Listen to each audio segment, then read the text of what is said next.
Hello learners. आज का हमारा टॉपिक है इकोलॉजिकल हायरार्की। इकोलॉजिकल हायरार्की मतलब पारिस्थितिकी पदानुक्रम।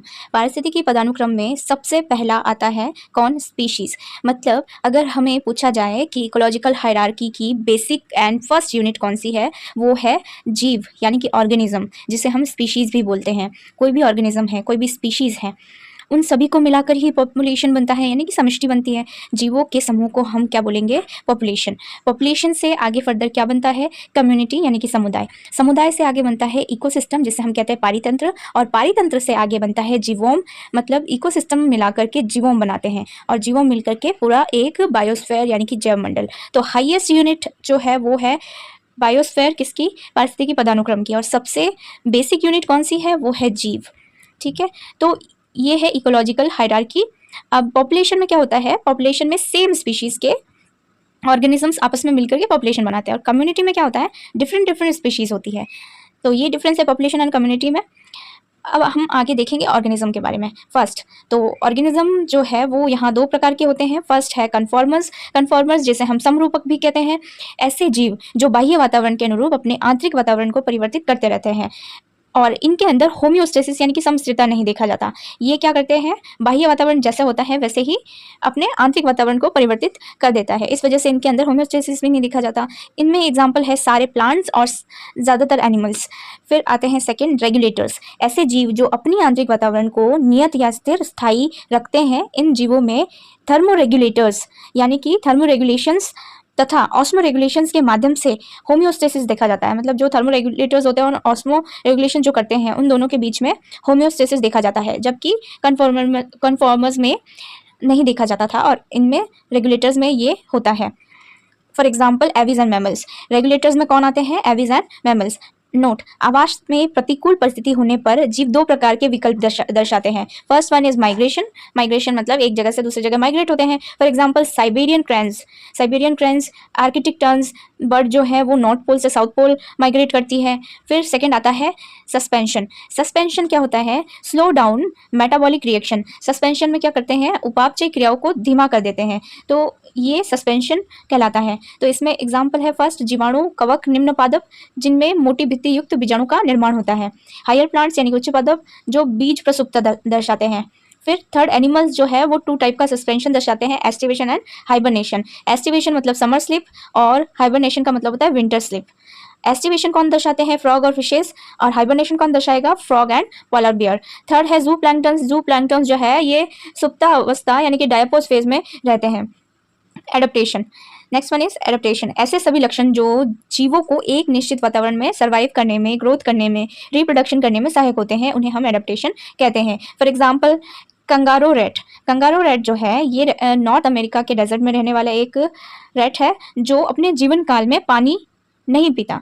पता नहीं आएगा या पीता आएगा, मतलब अपने जीवन काल में ये कभी पानी नहीं पीता।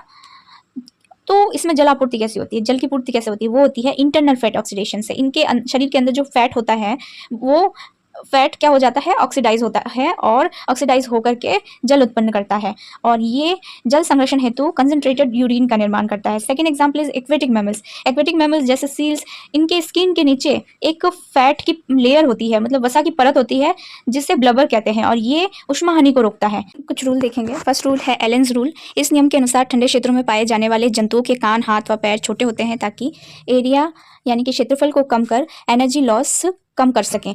Second is Bergmann's rule. इस नियम के अनुसार बर्फीले क्षेत्रों में पाए जाने वाले पक्षी व स्तनधारी का बॉडी साइज बड़ा होता है। आयतन जो होता है एरिया के व्युत्क्रमानुपाती होता है, मतलब आयतन बढ़ाएंगे तो एरिया कम होगा, और एरिया बढ़ाएंगे तो आयतन कम होगा। Next is physiological adaptation in humans. Humans में मतलब मानव में कार्य की अनुकूलन। हाई एल्टीट्यूड में रहने वाले जो लोग होते हैं, जैसे पर्वतीय क्षेत्रों में रहने वाले लोग, वहाँ पर क्या होता है? उनमें ऑक्सीजन की कमी हो जाने पर उनमें थकान, घबराहट, नौशिया, जी घबराहट जैसे लक्षण प्रकट हो जाते हैं। इस वजह से उनके शरीर में निम्न अनुकूलन पाए जाते हैं। जैसे वहाँ के लोगों में आरबीसी का उत्पादन बढ़ जाता है, श्वसन दर यानी कि ब्रीदिंग रेट बढ़ जाती है, और हीमोग्लोबिन के साथ ऑक्सीजन की एफिनिटी घट जाती है। इसीलिए वहाँ के लोग ज़्यादातर गोरे होते हैं। क्यों? क्योंकि उनके अंदर आरबीसी का उत्पादन बढ़ता है, आरबीसी ज़्यादा होती है इस वजह से। फिर नेक्स्ट एडेप्टेशन है डेजर्ट लेजार्ड में। ये जंतु शरीर के तापमान में कमी आ जाने पर धूप सेकते हैं, तथा शरीर का तापमान अधिक बढ़ जाने पर वापस छायादार क्षेत्र में आ जाते हैं। फिर आते हैं एडेप्टेशन इन फिशेस। फिशेस में एडेप्टेशन 2 टाइप से होता है। ये एडेप्टेशन के लिए माइग्रेशन करते हैं, तो यहाँ पर इनके अंदर माइग्रेशन 2 टाइप से होता है, एनाड्रोमस एंड कैटाड्रोमस। यहाँ पर कैटाड्रोमस आएगा। तो एनाड्रोमस और कैटाड्रोमस, एनाड्रोमस मतलब समुद्रप्रगामी और कैटाड्रोमस मतलब समुद्रभिगामी। तो एनाड्रोमस में क्या होता है कि जो समुद्री जल है, फिशेज जो है समुद्री जल से रिवर व पॉन्ड में जाती है माइग्रेशन करके, किसके लिए? स्पॉनिंग के लिए, स्पॉनिंग या फिर ब्रीडिंग के लिए, ले एग्स अंडे देने के लिए ये समुद्री जल से शुद्ध जल में जाती है। इसके एग्जाम्पल है साल्मन और हिल्सा फिशेज। और कैटाड्रोमस माइग्रेशन में क्या होता है, ये शुद्ध जल से, प्योर वाटर से समुद्री जल यानी कि लवणीय जल में माइग्रेट करते हैं स्पॉनिंग के लिए, ब्रीडिंग के लिए। इनमें एग्जाम्पल है एंग्विला फिश। फिर आते हैं एडेप्टेशन फिश प्लांट्स में जो एडेप्टेशन होता है वो कैसे होता है? सबसे पहले है जीरोफाइट्स, मरुद्भिद प्लांट्स। मरुद्भिद प्लांट्स में 3 टाइप से होता है, एफेमेरल्स, सेक्युलेंट्स एंड वास्तविक मरुद्भिद, जिसे ट्रू जीरोफाइट्स कहते हैं। एफेमेरल्स जो होते हैं इन्हें ड्रॉट एवाडर्स कहते हैं, क्षणिक या अल्पकालिक होते हैं। ये एनुअल प्लांट है, इनका जो जीवन चक्र है 6 से 8 हफ्ते में ही पूर्ण हो जाता है। फॉर एग्जाम्पल एरेबिडोप्सिस एंड सेक्युलेंट्स मासलोभिद पादप में आते हैं अप्यूंशिया, एस्पार्जस, एलोवेरा एंड अगेव। और इनके अंदर क्या होता है? म्यूसिलेज होता है, वाटर होता है, इनकी पत्तियों में, तनों में और जड़ों में स्टोर रहता है। पत्तियों में एलोवेरा और अगेव में, ओपेंशिया तनों में, एस्पार्जस जड़ों में।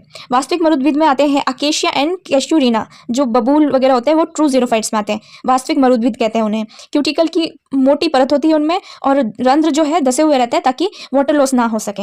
फिर सेकंड आता है हाइड्रोफाइट्स। हाइड्रोफाइट्स यानी जलोद्भिद प्लांट। जलोद्भिद प्लांट में रूट सिस्टम जो होता है अल्प विकसित होता है।